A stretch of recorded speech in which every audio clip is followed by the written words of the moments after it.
Hello students, welcome to number box. आज हम पढ़ेंगे चैप्टर 1 नंबर सिस्टम की एक्सरसाइज 1.4। तो एक्सरसाइज 1.4 का क्वेश्चन नंबर 1 है, classify the following number as rational और इरेशनल। हमें बताना है कि ये नंबर रेशनल है या इरेशनल है। आपको याद होगा हमने लास्ट एक्सरसाइज 1.3 का लास्ट क्वेश्चन भी सेम ही था, इसी तरीके से किया था। तो पहला टाइप है इसका 2 - √5। मैंने उसमें बताया था आपको रूट के अंदर कुछ भी होता है, जैसे कि मतलब रूट के अंदर √2 √3 ये सब इरेशनल होता है, ऐसे √5 भी हमारा इरेशनल होता है। √5 क्या है मेरा? इरेशनल। ठीक है। अब 2 में से किसी भी नंबर में से अगर इरेशनल नंबर को माइनस करोगे, डिफरेंस लोगे उनका, तो वो हमेशा इरेशनल ही आएगा। तो इसका क्या हो जाएगा? मेरा इरेशनल नंबर। Irrational number. ठीक है। नेक्स्ट टाइप है हमारा ब्रैकेट में 3 + √23 माइनस √23। अगर मैं ब्रैकेट ओपन करूंगा 3 + √23 और ये नीचे ऐसे ही आएगा √23। तो √23 √23 सेम है, तो ये मेरा कैंसिल आउट हो जाएगा। मेरा क्या बचेगा? 3, और 3 कैसा है? मेरा rational number. Rational number. Next ये 2 पाई है। तो मैंने आपको बताया था पाई क्या होता है मेरा 22/7, और हमने लास्ट सेक्शन सॉल्व भी किया था। तो पाई जो 22/7 को अगर डिवाइड करते हैं तो हमें क्या मिलता है? नॉन टर्मिनेटिंग नॉन रिकरिंग, और जो कि एक ऐसा होता है इरेशनल नंबर। और एक इरेशनल नंबर को किसी भी नंबर से माइनस करो या मल्टीप्लाई करो या डिवाइड दो करो, वो हमेशा इरेशनल ही आएगा। तो ये भी मेरा क्या हो जाएगा? इरेशनल। ठीक है। नेक्स्ट क्वेश्चन में मूव करते हैं। नेक्स्ट क्वेश्चन है हमारा सिंप्लीफाई द फॉलोइंग एक्सप्रेशन। तो सिंप्लीफाई द फॉलोइंग एक्सप्रेशन, इसका फर्स्ट टाइप है ब्रैकेट 3 + √3 और ब्रैकेट 2 + √2। इसको सोल्व करने से पहले मैं आपको मतलब अंडर रूट को कैसे सोल्व करते हैं उसका थोड़ा सा बेसिक बता देता हूँ। ठीक है। यहीं पे बता देता हूँ आपको। जैसे कि अगर मैं रूट में मेरा a है इंटू रूट में मेरा b है। ठीक है। अगर ये दोनों हैं, दोनों ही रूट में है, तो ये आ जाएगा अंडर रूट में AB। ठीक है। अगर दोनों रूट में हैं तो रूट के अंदर वाले नंबर्स की मल्टीप्लाई हो जाएगी। अगर मेरा ये इंटू अंडर रूट बी है तो मेरी जो वैल्यू आएगी वो ऐसी की ऐसी उतर आएगी A√B। ठीक है। अगर रूट A है इंटू बी है तो भी सेम ऊपर वाले की तरह। बी हम मतलब रूट को हम पीछे लिखते हैं, नंबर को हम आगे लिखते हैं, तो इसलिए इसको मतलब रीशफल करने के बाद B√A हो जाएगा।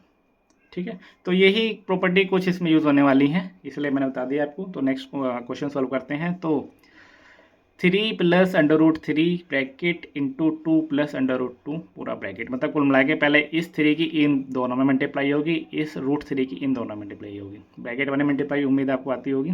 ठीक है। तो मैं 3 × 2 करता हूँ, 3 × 2 + 3 × √2। अब ये क्या है? a into root B, a into root B, तो a√b यानी कि आ जाएगा 3√2 प्लस, अब इसकी मल्टीप्लाई होगी इसमें, तो अब ये क्या है? √a इंटू बी, तो ये क्या जाएगा? b√a मतलब मतलब √3 इंटू 2 होगा तो लिखेंगे उसका वही 2√3, ये हो जाएगा 2√3 प्लस। अब नेक्स्ट है √3 इंटू √2। अब मैंने ये बताया था आपको √a इंटू रूट भी करेंगे तो इनका दोनों का अंदर का प्रोडक्ट हो जाएगा। तो √3 इंटू √2 क्या हो जाएगा मेरा?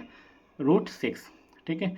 तो इसको सोल्व करूँगा तो 6 + 3√2 प्लस 2√3 प्लस 6। ठीक है। ये इससे आगे सॉल्व होगा नहीं, तो यही मेरा आंसर है। ठीक है। आपको ये प्रॉपर्टी याद रखनी है जब भी आप रूट वाले क्वेश्चंस को सोल्व कर पाओगे। अब जैसे इसमें आ जाइए, इसमें है √5 - √2 और मल्टीप्लाई पे √5 + √2। ठीक है। इसको हम सेम इस तरीके से कर सकते हैं, कोई इशू नहीं है। ठीक है। आंसर भी हमारा इजीली आ जाएगा। पर आप अगर इसको ध्यान दो कि यहाँ पे भी वही नंबर है जो यहाँ है, और यहाँ पे भी वही नंबर है ये जो यहाँ है। अगर मुझे इसको मैं ध्यान से देखूँ, a - b और a + b मिल रहा है मुझे ये कहीं ना कहीं। ठीक है। a - b, a + b मिल रहा है, और a - b into a + b मेरा क्या होता है? a² - b² होता है। ये हमारी प्रॉपर्टी होती है। ठीक है। अब मेरा a क्या है इसमें? √5, और मेरा b क्या है? √2। ठीक है। मैं वैल्यू पुट करता हूँ, √5 का स्क्वायर प्लस सॉरी √5 का स्क्वायर माइनस √2 का स्क्वायर। ठीक है। अब अगर इसमें √a का मैं स्क्वायर करूँगा तो जो मुझे रूट के अंदर है वो ही मिलेगा। ठीक है। तो ये मिलेगा क्या? 2। इसको मैं और थोड़ा एक्सपेंड कर देता हूँ। ये मेरा a कैसे आया? एक्चुअल में रूट की जो वैल्यू होती है वो 1/2 पावर होती है, जो रूट की पावर होती है 1/2 होती है।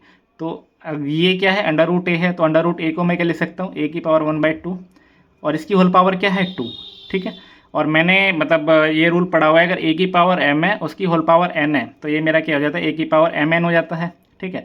तो ये पावर मल्टीप्लाई हो जाएंगे, तो a की पावर 1/2 इंटू 2 से 2 कैंसिल आउट, तो मेरा a की पावर 1 और जो मेरा होता है a, तो इसलिए अंडर रूट a का स्क्वायर a ही होगा। तो रूट 5 का स्क्वायर क्या होगा, 5 होगा, माइनस रूट 2 का स्क्वायर क्या होगा, 2 होगा। तो इसको सोल्व करके क्या आएगा, 3। यही मेरा आंसर है। नेक्स्ट क्वेश्चन है अपना question number 3। Recall pi is defined as the ratio of circumference of circle to its diameter, that is pi is equal to c by d. This seems to contradict the fact that pi is irrational. How will you resolve this contradiction? मुझे उम्मीद है question किसी को समझ नहीं आया होगा, मैं इसको अब बेसिक लैंग्वेज में समझाता हूँ। ठीक है, तो ये बोल रहा है जो मेरा पाई जो होता है, मेरा पाई की जो डिफाइंड होता है वो होता है ratio of circumference of circle, यानी कि पाई की वैल्यू जो होती है सर्कमफ्रेंस ऑफ सर्कल और डायमीटर का रेशियो होता है। यानी कि पाई की वैल्यू क्या होती है, सर्कमफ्रेंस सर्कल जिसको सी से डिनोट करते हैं और डायमीटर इसको डी से डिनोट करते हैं, इनका रेशियो होता है। ठीक है, अब ये बोल रहा है कि जब पाई की वैल्यू C/D यानी कि सर्कमफ्रेंस और डायमीटर का रेशियो होता है, तो ये कहीं ना कहीं ये P/Q की फॉर्म में है। अब अगर ये P/Q की फॉर्म में है तो ये तो रेशनल होना चाहिए। अब हम इसको रेशनल कैसे बोल सकते हैं, तो क्वेश्चन ने यही बोला है कि जस्टिफाई करो कि ये रेशनल क्यों नहीं है, इरेशनल क्यों है। तो ठीक है, तो इसका देखो, इसमें कुछ लैंग्वेज वगैरह यूज नहीं है, बस बेसिक मतलब एक लैंग्वेज है वो मैं बता देता हूँ कि जब हम इसको सर्कमफ्रेंस सर्कल को किसी भी स्केल से मेज़र करते हैं तो हमें एग्जैक्ट वैल्यू नहीं मिलती है, हमें हमेशा अप्रॉक्सीमेट वैल्यू मिलती है। सेम एज डायमीटर के साथ भी है, डायमीटर के साथ भी हमें एग्जैक्ट वैल्यू नहीं मिलती, हमें हमेशा अप्रॉक्सीमेट वैल्यू ही मिलती है। तो जब हमें अप्रॉक्सीमेट वैल्यू मिलती है तो वो कोई भी नंबर रेशनल कब होगा, जब हमें उसकी एग्जैक्ट वैल्यू मिलेगी। एग्जैक्ट वैल्यू मिलेगी तभी तो रेशनल होगा।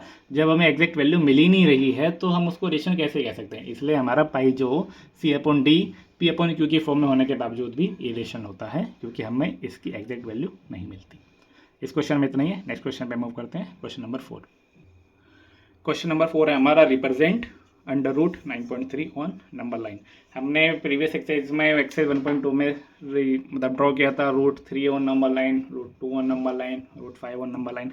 अब हमें रूट 9.3 को नंबर लाइन पे ड्रॉ करना है। तो रूट 9.3 को नंबर लाइन पे ड्रॉ करने के लिए सबसे पहले मुझे एक 9.3 की लेंथ ड्रॉ कर लेनी है, जैसे 9, 1, 2 और 3। ठीक है, ये मेरा 9.3 की लेंथ ड्रॉ गई। ठीक है, अब आपको इसी के साथ क्या करना है, इसको आप ले लीजिए। ठीक, ये मार्क करोगे, यहाँ पे हो गया मेरा A, ये पॉइंट हो गया मेरा B। अब इस B पॉइंट को 1 सेंटीमीटर और एक्सटेंड करो। ठीक है, B को मैं 1 सेंटीमीटर और एक्सटेंड कर रहा हूँ। ठीक, ये मेरा क्या हो गया, ये मेरा हो गया पॉइंट C बना लिया। अब ये जो मेरी लेंथ है ये 9 सेंटीमीटर की है, 9.3 सेंटीमीटर की है। ठीक है, और ये मेरी क्या है, 1 सेंटीमीटर की है। अब मुझे क्या करना है, इस AC लाइन का परपेंडिकुलर बाइसेक्टर ड्रॉ करना है, AC लाइन का, नॉट AB। यानी कि टोटल तो हमें जो लेंथ ड्रॉ करनी है वो 10.3 ड्रॉ करनी है। ठीक है, 9.3 ये और एक जो हमने एक्सटेंड की वो। ठीक है, अब हमें AC लेंथ यानी 10.3 का परपेंडिकुलर बाइसेक्टर ड्रॉ करना है, हमें इसका मिड पॉइंट फाइंड करना है इन शॉर्ट। ठीक है, तो मैं यहाँ पे एक कंपास की वजह से एक आर्क मारता हूँ। ठीक है, एक आर्क यहाँ लगा, इसका एक आर्क यहाँ, इसका एक आर्क यहाँ। ठीक है, तो मुझे ये परपेंडिकुलर बाइसेक्टर मिल जाएगा इसके। मैं इसको इससे ड्रॉ कर देता हूँ।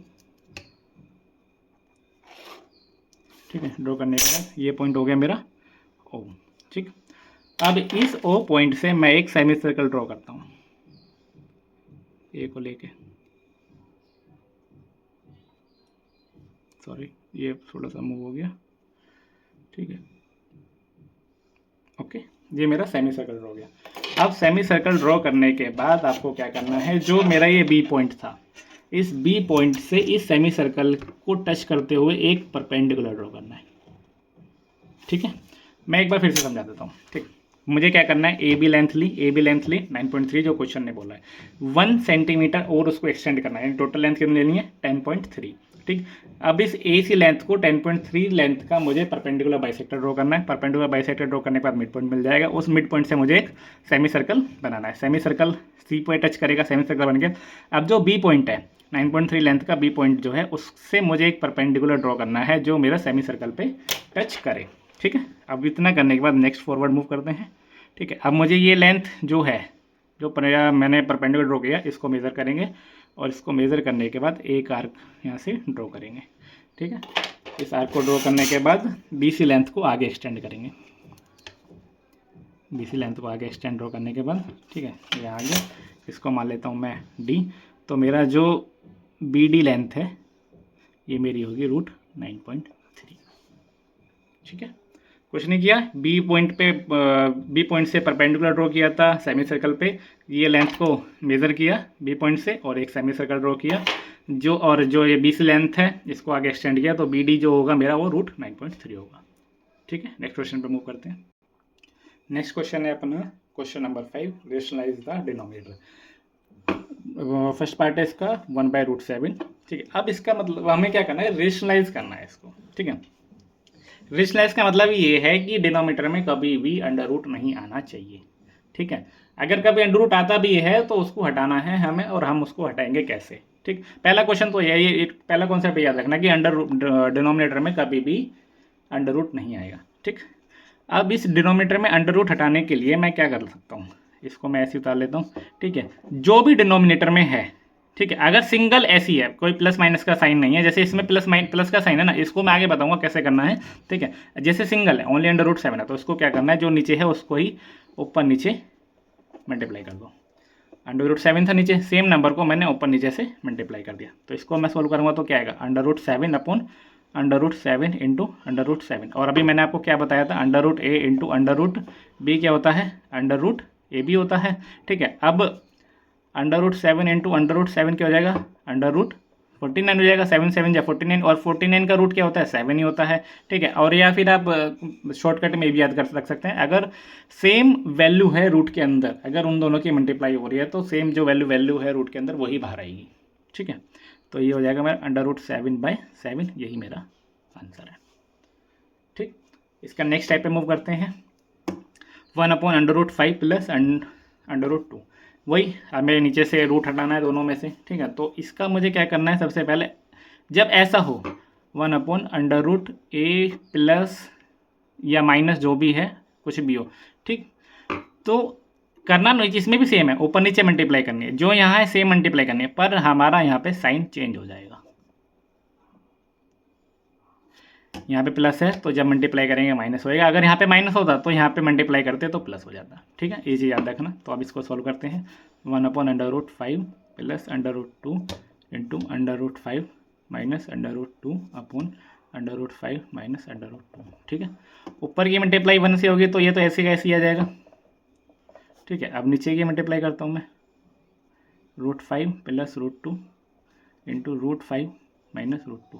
ठीक है, आप देखो A plus B into A minus B बननी है, तो ये क्या हो जाएगा, A plus B into A minus B बन रहा है, तो ये क्या होता है, A² माइनस B², और A क्या है मेरा √5, तो √5 का स्क्वायर मैंने पीछे आपको बताया था, तो 5 भी आएगा यहाँ पे B², और B क्या है मेरा √2 का स्क्वायर क्या होगा, 2 ही होगा, तो सोल्व करके क्या आ जाएगा, 3। ठीक है, तो √5 माइनस √2 अपॉन, इसको मैं पूरा प्रोसेस से तरीके से लिख देता हूँ जिससे आपको कन्फ्यूज़न ना हो, under root 5 minus under root 2 upon 5 minus 2 equal to में under root 5 minus under root 2/3, यही मेरा आंसर है।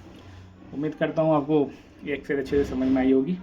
बाकी पार्ट आप खुद से सोल्व करके देखिए, अगर आपको उसमें भी कोई डाउट आता है तो आप कमेंट करिए, मैं जो भी पार्ट में आपको डाउट होगा मैं उसकी सेपरेट वीडियो बना के आपको अपलोड कर दूँगा। Thank you.